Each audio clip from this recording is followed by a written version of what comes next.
पवित्र विंध्य धाम की निवासी विंध्यवासिनी पुत्री शेफाली मिश्रा एक बार फिर से आप सभी के समक्ष उपस्थित है। एक बार फिर से 108 रूपों में बैठी यहाँ पे माँ दुर्गाएं, जो प्रत्यक्ष तथा अप्रत्यक्ष कुछ ऊर्जाएं हैं, मैं उनको सभी को वंदन करती हूँ। स्वामी जी के चरणों में मेरा वंदन। साथ ही मुझे यहाँ आमंत्रित करने के लिए पतंजलि योग समिति महिला का मैं अभिनंदन फिर से व्यक्त करना चाहूंगी। कल जब मैं बैठी और मैंने सोचा कि नेक्स्ट डे मुझे बहुत सारी महिलाओं को एड्रेस करना है, उन्हें बोलना, उनसे चर्चा करनी है, तो मैंने सोचा ऐसा क्या बोलूं कि उन्हें कुछ सीखने को मिले, वो अपनी लाइफ में उसे उतार सके। And then I remind the famous quote of Mahatma Gandhi that be a change which you wish to see in the world. That means कि आप जो चेंज दुनिया में देखना चाहते हो, वो चेंज आप अपने अंदर लेके आओ। Then I realized कि वुमेन्स की सशक्तिकरण की हम बात करते हैं, we use the terminology women's empowerment, महिला सशक्तिकरण। Then a big question arises कि क्या वाकई में महिलाओं को सशक्तिकरण की जरूरत है? आप सभी बताओ, क्या वाकई में सशक्तिकरण की जरूरत है? लगता है कि हम अंदर से कमजोर है, हमें सशक्तिकरण की जरूरत है? मुझे तो लगता है कि नहीं, बिल्कुल नहीं, क्योंकि महिलाएं खुद सशक्त हैं, शक्ति का स्रोत है, ऊर्जा है। सशक्तिकरण का मतलब महिलाओं के अंदर उस क्षमता को विकसित करने से होता है जिससे उन्हें अपने जीवन में और जीवन के महत्वपूर्ण डिसीजंस लेने की शक्ति आ जाए और वो स्वेच्छा से अपने हर डिसीजन को खुद ले सके। अब एक सबसे पहली बात जो मेरे जहन में आती है कि जो महिला अपने घर को 365 दिन साल के सुव्यवस्थित ढंग से रखती हो, जिसे ये पता है कि मेरे बच्चे को मॉर्निंग में अगर अर्ली उठना है, स्कूल जाना है, तो वो उठ के उसके लिए टिफिन बनाए और दूध दे, उसके बाद घर का सारा काम जल्दी से खत्म करके और शाम के प्रबंधन में लग जाए। बच्चों और पति परिवार की हर बात को बिना बताए समझने की बुद्धिमत्ता जिसमें हो कि कोशिश करने वाली और समय समय पर करने वाली महिला को क्या और किसी योग्यता की जरूरत हो सकती है क्या?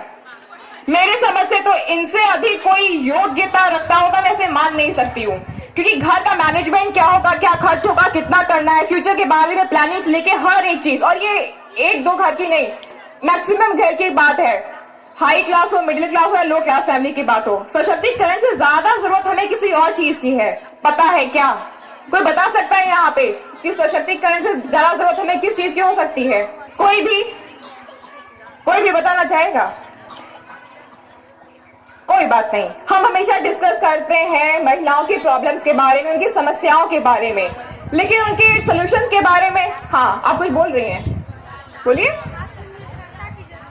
बिल्कुल, आत्मनिर्भरता की भी बहुत जरूरत है, आपने सही बोला। सशक्तिकरण से ज्यादा जरूरत आत्मनिर्भरता भी है, और इससे ज्यादा एक इम्पोर्टेंट रीजन, कारण क्या है? हिम्मत नहीं होती या कम होती है। सामाजिक अवरोधों की वजह से कहीं न कहीं वो अपने हिम्मत को कम कर देती है या जता नहीं पाती। हिम्मत वो हौसला है जो आपको आगे बढ़ने की रास्ता दिखाता है, ताकत देता है, अपनी बात रखने का, हर घर में सास ससुर के सामने, हस्बैंड के सामने, अगर बेटी है तो अपने पेरेंट्स के सामने रखने का हौसला देता है।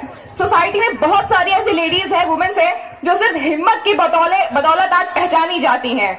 मजबूत इरादों की वजह से वो हमेशा चर्चा का विषय रही हैं। अगर मैं बात करूं कि भारत की सबसे पहले जो चीफ मिनिस्टर थी, वो थी सुचित्रा कृपलानी। उनकी हिम्मत के लोग आज दाद देते हैं। रानी लक्ष्मीबाई की हिम्मत के लोग आज दाद देते हैं। क्यों? क्योंकि अंग्रेजों के खिलाफ सबसे पहले उन्होंने जो बिगुल बजाया था 1857 में, वो बहुत ही काबिले तारीफ था। इंदिरा गांधी, जो कि इंडिया की फर्स्ट प्राइम मिनिस्टर थी, lady prime minister. Pratibha Patil, India first president of India, ladies first president of India. Like Sania Mirza, he is a tennis player, outstanding वो प्ले करती हैं इंडिया में, बाहर में, जगह जगह जा करके अपनी फैमिली का, कंट्री का, सबका नाम रोशन करती हैं। ऐसे बहुत सारे 1000 एग्जाम्पल्स हैं। लता मंगेशकर, कल्पना चावला, जो कि फर्स्ट वुमेन जो स्पेस में गई थी, कैसे कर लिया उन्होंने इतना सब कुछ? क्या वो हमसे या आप सबसे डिफरेंट है क्या? बिल्कुल नहीं। सिर्फ एक चीज की बदौलत उन्होंने किया, वो था हिम्मत। कुछ करने की, आगे बढ़ने की, मुश्किलों में धैर्य रखने की हिम्मत, जो इन मैडम ने कहा कि धैर्य वाली बात जो उन्होंने कही थी, the same thing applies here also. अब बात होता है कि हिम्मत आती कहां से है? वो हम सबके अंदर है। आप सबके अंदर, जितनी भी लेडीज यहाँ बैठी हैं, सभी के अंदर वो हिम्मत है। और ये हिम्मत बाहर तब आती है जब हमें ये लगता है कि हम पूर्ण रूप से सही हैं, हम जो कर रहे हैं वो हमारे लिए, हमारी फैमिली के लिए, कंट्री के हित में है।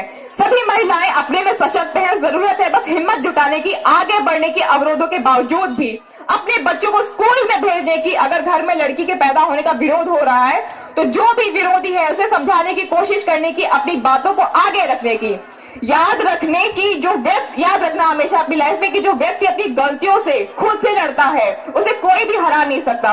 सोसाइटी में जो भी असमानताएं हैं वो सिर्फ एजुकेशन यानी कि शिक्षा से दूर की जा सकती है, क्योंकि जब हम एजुकेशन पाते हैं तो हमें बहुत सी चीजें खुद ही सीख जाते हैं, रोजगार भी मिल जाता है, समाज में सर उठा करके जीने की प्रबल ताकत मिल जाती है। सशक्तिकरण का अर्थ ही बिल्कुल नहीं है कि आप बाहर जाकर जॉब कर रही हैं तभी आप पावरफुल होंगी, ये सिर्फ खुद के बारे में सोचना शुरू कर दे। यहाँ मौजूद जो कुछ पुरुष हैं मैं उनसे भी कहना चाहती हूँ कि घर में अगर आपके जो भी बच्चे हैं उनके ऊपर, अगर आपकी वाइफ है या घर में जो भी लेडीज है, माताओं का, महिलाओं का जितना प्रभाव पड़ता है उतना ही आपका भी प्रभाव पड़ता है। बच्चों को अच्छे संस्कार देना, धर्म कर्म की बातें समझाना, सही गलत में फर्क समझाना, ये सब महिलाएं, माताओं के साथ साथ पुरुषों का भी कर्तव्य है कि उन्हें अच्छा शिष्टाचार सिखाएं। क्योंकि 6 घंटा अगर आपका बच्चा स्कूल में है और अगर 18 घंटे बच्चा घर पे है तो कॉमन सी लॉजिकल सी बात है कि वो घर से ही चीजें सीख के जाएगा। लाइफ के जो दुर्लभ से दुर्लभ ज्ञान है उसे घर में ही सीखने को मिलते हैं। इसलिए सिर्फ स्त्रियां ही नहीं बल्कि पुरुषों को भी बराबर दायित्व बनता है कि वो परिवार के लिए स्टैंड हो। दुनिया के लिए आप, पुरुषों के लिए, दुनिया के लिए आप एक व्यक्ति हो सकते हो, बट अपने परिवार के लिए आप उनकी पूरी दुनिया हो। मेरा मानना है कि कोई भी माँ, जितनी भी माएं यहाँ पे हैं, कितनी भी अनपढ़ क्यों ना हो, लेकिन उसके बच्चे को दुर्लभ से दुर्लभ ज्ञान उसकी माँ से ही सीखने को मिलता है। आपके ऊपर कोई भी कभी भी उंगली नहीं उठा सकता, और अगर इत्तेफाकन उठाता भी है तो एक खूबसूरत बात को हमेशा याद रखना। किसी मंदिर के बाहर लिखा हुआ था कि अगर उपवास करके प्रभु खुश होते तो उस दुनिया में बहुत दिन तक खाली पेट रहने वाले भिखारी सबसे सुखी इंसान होते। इसलिए उपवास अन्न का नहीं, अपने विचारों का करें। इंसान खुद की नजर में सही होना चाहिए, दुनिया तो भगवान से भी दुखी है। इसलिए परोपकार और सकारात्मक भावना सबके हित में सोच करके आगे बढ़ने की कोशिश करें। इसलिए जो मैंने बताया, हिम्मत रूपी मंत्र का इस्तेमाल जरूर करें, परंतु स्मरण रहे कि हर बात के 2 पहलू होते हैं। अब ये ना हो कि घर पे जाके घर में ही दबंगई स्टार्ट हो जाए और दबंग पार्ट 2 बन जाए, तब वो अनैतिक हो जाएगा, वो गलत हो जाएगा। यहाँ बैठी बच्चियों से भी मैं कुछ कहना चाहूंगी जो संस्कार पब्लिक स्कूल से आई थी, शायद है कि गई पता नहीं, उन्होंने बहुत अच्छा योगा के थ्रू बहुत ही अच्छा एक मोटिवेशन दिया लोगों को। मैं उन बच्चियों से, और सभी बच्चे यहाँ पे हैं, मैं उनसे ये बोलना चाहूंगी, स्पेशली उनसे, कि भीड़ हमेशा उस रास्ते पे चलती है जो रास्ता आसान लगता है, लेकिन इसका कतई ये मतलब नहीं होता कि भीड़ हमेशा सही रास्ते पे चलती है। अपने रास्ते खुद चुनने चाहिए, क्योंकि आपसे बेहतर आपको कोई नहीं जानता। यहाँ जितनी भी बच्चियां हैं मैं सबसे कहना चाहूंगी कि आपके फ्यूचर में आपको क्या करना है आप डिसाइड कर लो, एम बना लो और उसे पाने के लिए कंसंट्रेट हो जाओ। डेफिनेटली आप सभी ऊंचाइयों की बुलंदियों को टच कर पाओगे, बट इसके साथ 2 बातें हमेशा याद रखना। पहली, जो भी पुत्रियां हैं अपने हमेशा पिता की उंगली और माता का हाथ जीवन भर पकड़े रहें, क्योंकि याद रखिएगा कि पिता की उंगली और माता का हाथ जीवन भर पकड़ी रहे तो उसे जीवन में कोई झुका नहीं सकता। उसे हमेशा वो सर उठा करके ही हमेशा जिएगी और ये हमेशा बुलंदियों पे जाएगी और एक नई मिसाल को क्रिएट करेगी। जीवन में हमेशा दिल से निर्णय मत लेना, क्योंकि दिल से लिए गए निर्णय इंसान भावुक हो जाता है, भावनात्मक हो जाता है, तब वो लेता है, उसे धोखा और कष्ट मिलने का चांसेस बहुत ज्यादा हो जाता है। परंतु दिमाग से लिए गए निर्णय अनुमानित कठोर हो सकते हैं, परंतु आप सुखी रहेंगे। अभी इसी वक्त कुछ टाइम पहले पिछले महीने यहाँ पे वोटिंग हुई थी, मिर्जापुर में वोट हुआ था।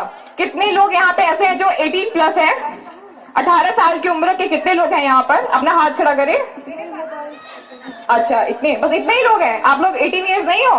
महिलाएं आप 18 साल से कम हो जो आगे बैठी हैं? सर 18 ईयर प्लस हो ना? कितने लोगों ने वोट किया था? हाँ, अच्छा, सॉरी। तो मतलब आप लोगों ने वोट किया था ना? बहुत अच्छा। पता है पहले के टाइम में हिंदू समाज में वैदिक काल युग था, तो मैंने देख लिया हवा डाउन कर सकते हो आप।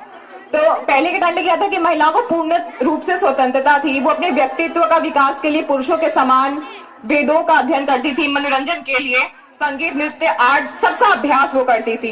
शास्त्रों के पढ़ाने के अलावा सुरक्षा के लिए शस्त्र विद्या में भी वो बहुत निपुण थी। यहाँ तक कि आध्यात्मिक उन्नति के लिए संन्याश्रम में भी रह सकती थी। वो समय पड़ने पर रानी कैकेयी की तरह अपने पति दशरथ के साथ युद्ध क्षेत्र में सहयोग भी कर सकती थी। गृहस्थ अथवा संन्यास आश्रम में पति के साथ वनों में भी रह सकती थी। बहुत सारे एग्जाम्पल्स हैं। मनुस्मृति में एक दो लाइन बोली गई है, वो मैं आपसे डिस्कस बोलना चाहूंगी। शोचंती जामयो यत्र विनश्यताशु तत्कुलम न शोचंती न यत्रता वर्धते तद्धि सर्वदा। इट मीन्स जिस कुल में बहु बेटियां क्लेश भोगती हैं वह कुल शीघ्र ही नष्ट हो जाता है, और जहां उन्हें किसी तरीके का दुख नहीं होता वो कुल हमेशा आगे बढ़ता है। अभी डिसाइड आपको करना है कि आप अपने कुल के साथ क्या करना चाहते हो। हम सभी अपने दायित्व को समझें। हिम्मत रूपी जिस मंत्र की आज चर्चा हुई उसे अपनी लाइफ में पॉजिटिवली उतारें। आप सभी को सफलता जरूर मिलेगी। आज नवरात्रि का प्रथम व द्वितीय दिवस संयोग है, बहुत ही अच्छा योग है। माँ आप सभी की रक्षा करें और फ्यूचर में आगे बढ़ने के लिए आप सभी का मार्ग प्रशस्त करें, यही कामना है। आप सभी मेरे साथ माँ का 3 बार जयकारा लगाएंगे जोर से। सारी महिलाओं और पुरुषों की सबकी आवाज आनी चाहिए। 3 बार। ब्रह्मांड नायिका जगत जननी माँ विंध्यवासिनी की, माँ शैल पुत्री व ब्रह्मचारिणी की, त्रिपुर सुंदरी जगत जननी माँ विंध्यवासिनी की जय। माँ विंध्यवासिनी।